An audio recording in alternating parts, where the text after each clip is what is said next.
Selamat siang semua. Proses selanjutnya dalam perkara HPI, kita akan membahas bagaimana menggunakan teori kualifikasi bertahap.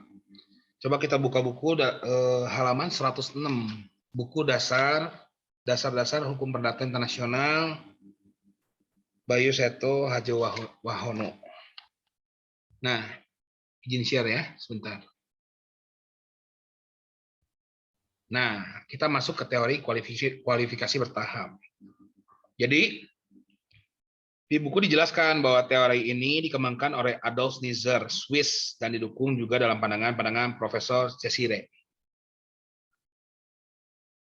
Atas dasarnya, titik tolaknya bahwa teori ini bertitik tolak dari keberatan terhadap teori kualifikasi Lex Kose yang sebelumnya dibahas di video mengenai Lex Kose, karena kualifikasi tidak mungkin dilakukan berdasarkan hukum yang seharusnya berlaku, karena justru hukum yang hendak diperlakukan itulah yang masih harus ditentukan.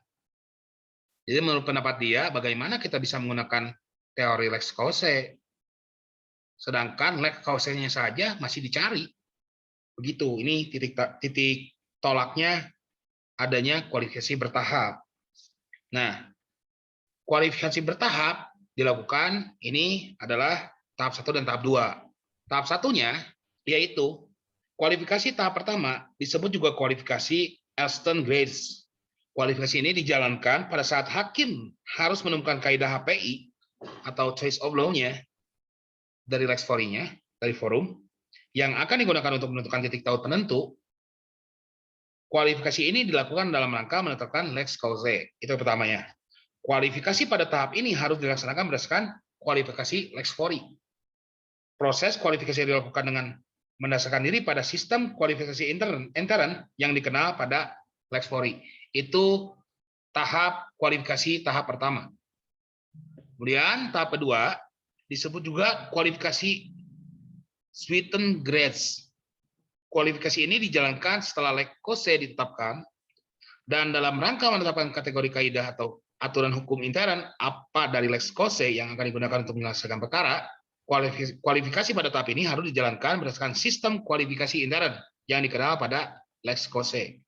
Pada tahap ini, semua fakta dalam perkara harus dikualifikasikan kembali berdasarkan kategori Lex Kose. Berdasarkan hasil kualifikasi ini, maka hakim dapat menetapkan kaidah hukum intern Lex Kose yang akan digunakan untuk menyelesaikan perkara. Contoh aplikasi ini tuh ada di buku halaman 107. Yang pertama, hakim negara bagian New York, Amerika Serikat, menghadapi perkara HPI dan harus menetapkan sistem hukum manakah yang harus digunakan sebagai Lex Kose. Misalkan antara hukumnya sendiri, Lex Fori-nya sendiri, atau hukum Indonesia, misalkan nih. Terus, untuk menetapkan Lex Kose, hakim harus dapat menemukan kaidah HPI New York yang akan menuju ke arah Lex Kose yang harus diberlakukan. Kaidah HPI-nya dicarikan forumnya New York nih. Terus, hakim melakukan kualifikasi tahap pertama. Berdasarkan hukum New York, misalkan nih, berdasarkan hukum New York, perkara dikualifikasikan sebagai perkara tentang persyaratan esensial untuk tindakan adopsi internasional. Taruhlah misalkan, menurut kualifikasi tahap pertama berdasarkan hukum New York, perkaranya adalah mengenai tindakan adopsi internasional.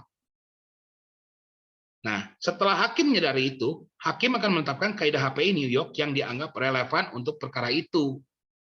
Dan ia akhirnya menggunakan kaidah HPI New York yang menetapkan bahwa ini kaidah HPI New York. Persyaratan esensial untuk keabsahan suatu tindakan adopsi seorang anak asing oleh warga negara New York harus diatur berdasarkan hukum negara tempat tinggal dari anak yang diadopsi.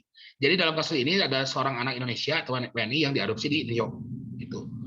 Nah, kaidah HPI New York-nya di sini bahwa mengenai adopsi harus diatur berdasarkan hukum negara tempat tinggal dari anak yang diadopsi. Artinya HPI New York menuju ke arah hukum Indonesia dalam kasus ini.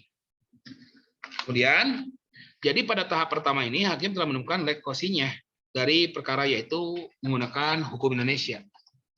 Itu tahap pertama. Teori ini belum beres, masih dilanjutkan kualifikasinya ke tahap kedua karena merupakan teori kualifikasi bertahap namanya juga. Dalam tahap 2, setelah Lex Kose ditetapkan, pada tahap kedua ini hakim New York dianjurkan untuk melakukan kualifikasi ulang berdasarkan hukum Indonesia. Ya, yaitu kaidah internnya yang diambil hukum Indonesia. Nah, setelah seluruh fakta dan perkara dikualifikasikan ulang berdasarkan hukum Indonesia, misalkan menurut hukum Indonesia, perkara ini dapat dikualifikasikan sebagai perkara tentang persyaratan formal dalam adopsi internasional. Kaidah intern Indonesia menyatakan bahwa perkara tentang persyaratan formal dalam adopsi internasional. Gitu. Kemudian, perkara diputuskan berdasarkan kaidah hukum positif Indonesia tentang persyaratan formal adopsi internasional. Nah, dari contoh di atas, tampak bahwa setelah lekose ditentukan, tahap 1, pada kualifikasi selanjutnya, tahap 2, dasar HPI tidak lagi harus digunakan. Namun dalam praktik dapat dijumpai perkara HPI yang menyebabkan persoalan HPI masih muncul pada saat hakim berada pada tahap kualifikasi tahap 2. Begitu. Itu salah satu contohnya yang mengenai adopsi seorang anak Indonesia diadopsi di Amerika, New York.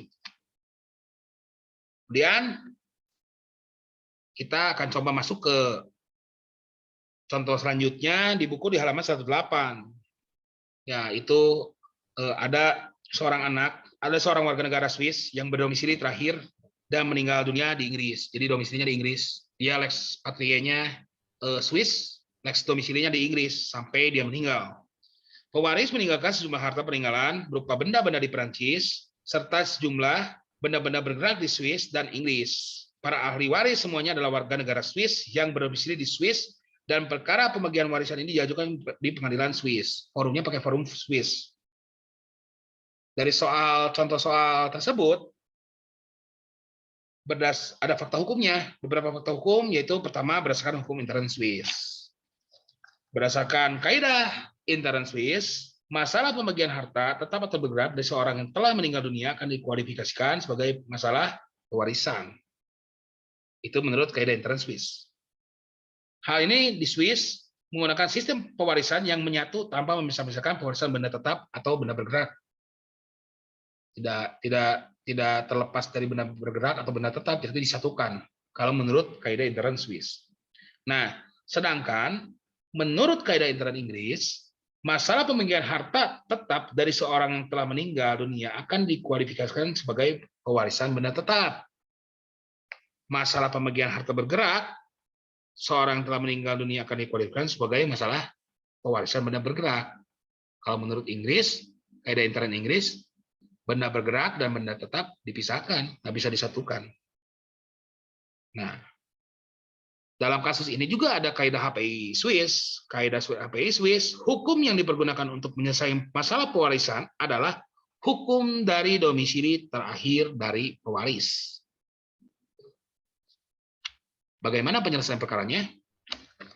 Yaitu apabila hakim Swiss menggunakan teori kualifikasi bertahap untuk menyelesaikan perkara ini, maka tahapan pertama dia harus mengkualifikasikan tahap pertama. Dengan mendasarkan diri pada hukum intern Swiss, Expori, hakim terlebih dahulu melakukan kualifikasi untuk menentukan kategori yuridiknya yang disebutkan dari fakta-fakta yang tadi dibicarakan. Hukum intern Swiss mengkualifikasikan perkara tersebut sebagai masalah pewarisan. Maka itu langkah selanjutnya menetapkan kaidah HPI lex fori yang harus digunakan untuk menetapkan lex cause-nya. Forumnya Swiss ya. Terus kaidah HPI Swiss tentang pewarisan menetapkan bahwa perkara-perkara pewarisan harus diatur dan tunduk pada hukum di negara yang menjadi domisili terakhir, mengacu pada lex domisili. Sedangkan kita tahu bahwa lex domisili pewaris adalah di apa tadi? Inggris. Itu. Terus status bendanya apakah sebagai benda tetap atau benda gerak? Dengan demikian kaidah HPI Swiss menuju ke arah hukum Inggris sebagai tempat domisili terakhir dari pewaris. Itu kualifikasi tahap pertama. Kualifikasi tahap kedua yaitu masuk yang pertama setelah hakim Swiss menetapkan hukum Inggris sebagai lex cause, hakim Swiss melakukan kualifikasi kembali dengan menggunakan sistem kualifikasi dalam hukum Inggris. Itu. Berdasarkan hukum Inggris, perkara harta dikategorikan, dibedakan kan, ada benda tetap dan benda bergerak. Masalah pembagian harta tetap dari seorang telah meninggal itu masalah pewarisan benda tetap. Masalah benda bergerak, masalah benda bergerak. Nah, sehingga putusan perkaranya akan menjadi demikian. Terhadap pewarisan benda tetap waris berupa tanah yang berada di Swiss dan Prancis, hakim Swiss akan menerapkan hukum Inggris yang mengatur tentang pewarisan benda tetap. Itu yang pertama. Sedangkan terhadap pewarisan benda bergerak, pewaris hakim Swiss akan menerapkan hukum Inggris yang mengatur tentang pewarisan benda bergerak. Jadi meskipun ini forumnya pakai forum Swiss dengan tahapan kualifikasi bertahap, yang akhirnya dia menentukan pewarisan benda tetap dan bergerak itu dibagi, tidak disatukan. Jadi ada yang memakai hukum Inggris dua-duanya, cuman yang satu benda tetap ya pakai benda tetap hukum Inggris, benda bergerak. Sedangkan kalau di Swiss pakai kaidah interan Swiss itu benda bergerak dan benda tetap disatukan. Begitu. Ini merupakan kualifikasi bertahap.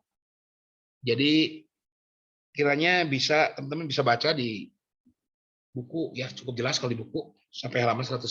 Dan mudah-mudahan bisa mengerti mengenai teori kualifikasi bertahap ini. Terima kasih.